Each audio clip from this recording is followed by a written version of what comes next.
Hey guys, so after I made this awesome Kydex sheath for this knife I bought outside of Yellowstone at a trading post, I decided I was going to go ahead and make one for my one-hand trekker. I gained a lot of confidence. This was the first sheath I ever made like this of Kydex, and I thought, well, let me make another one. So last night I decided to do the form in my usual way. I went ahead and I put it in the oven for about 4 minutes at 200 degrees, and I took it out with some gloves and I sat on it between some foam sheets and put my one-hand trekker on there, and I got the shape that I desired from doing that, right? Then I went ahead and I drilled some holes to put in the hardware. Once I did that, though, I discovered that I couldn't use the existing eyelets and put in the hardware that I wanted to fasten it to the clips that I use. So consequently, I had to drill out those old holes, and as you can see, I don't have the proper tool to sink in the eyelets, so I basically used a steel plate, and that's why they're a little flatter than normal, but they still get the job done. I'm more about function follows first, guys, than form. And as you can see, it does work really, really well, but I wasn't satisfied with the gap between my belt and the hardware. So I went ahead and I used some spacers and a longer post screw. I used a longer post screw and some number 10 washers as spacers. And look how cool it looks from the outside right there. Hey friends, Knife Detector here. If you like knives and knife-related stuff, just go ahead and like and subscribe because you know what? It's the best choice. All right, guys. So first off, I hope you're enjoying this holiday season. Second off, what do you think? I think I did a pretty decent job. That little voiceover I did in the beginning was just a brief introduction, really. This is what it looks like. As you can see, I use the number 10 washers as spacers. I didn't record myself sitting on my Kydex between the sheets of foam. What I do is I put one thick sheet of Kydex right on a chair, and then I get like a towel, and then I put this in the form that I want it. When I pull the Kydex out of the oven and it's nice and hot and malleable, and I'm doing this in the kitchen, right, then I put this on there in the form that I want.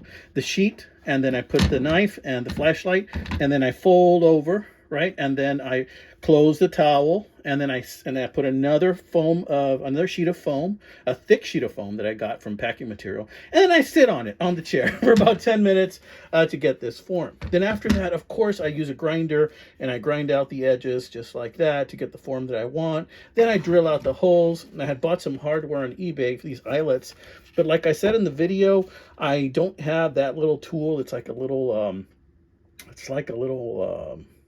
metal circle with a post in the middle that you locate this and then you hit it. I have the tool that you hit, but I don't have the little circle on the bottom that you press. Anyway, so I went ahead and I used a steel plate. It still worked fine if you don't mind it being a little bit flat in some spaces. I don't really care.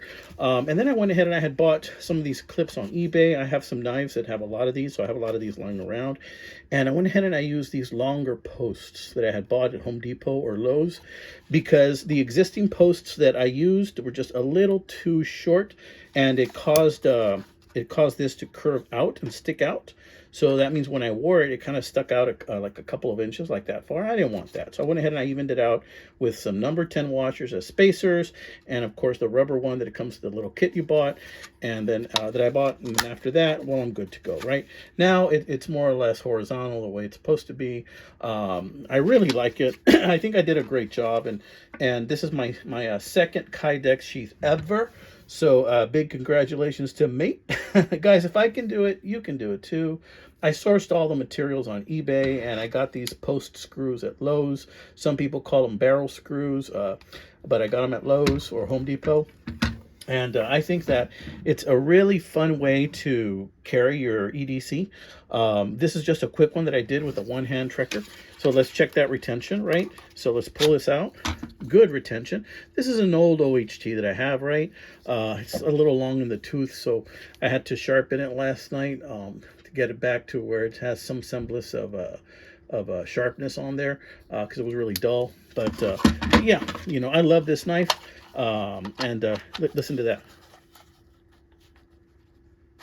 Just like that. Okay, and this is just a generic post flashlight that you can buy at Walmart. I like it because they're cheap. They're only about $10 and they get the job done, and there's no way to adjust like your light and how intense you want it. But you know, when I'm walking my wife at night and we're going to a function at a place we like to go to called El Paquito Ranch, or when we are going out with friends and then it's dark, their house, there's rough terrain, my wife is legally blind from one eye, so I like to go ahead and be ready with a flashlight so I can light her path. Okay, so I hope you guys are lighting, you know, the paths of your loved ones as well, by being great dads and great moms out there.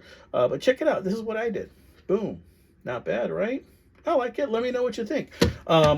First off, I want to say thank you to all my new subscribers. If you found this channel, then you like knives. You like pocket knives and knife-related stuff.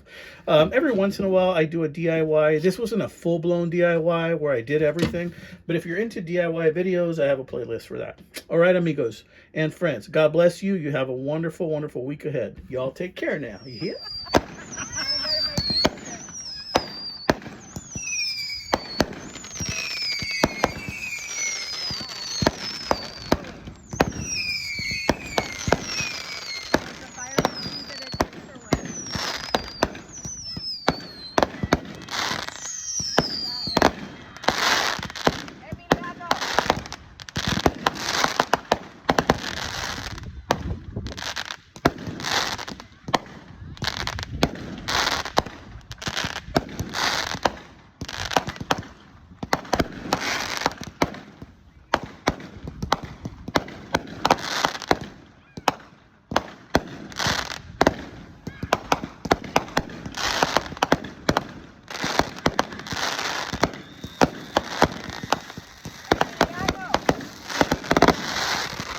Is she okay? This is going over.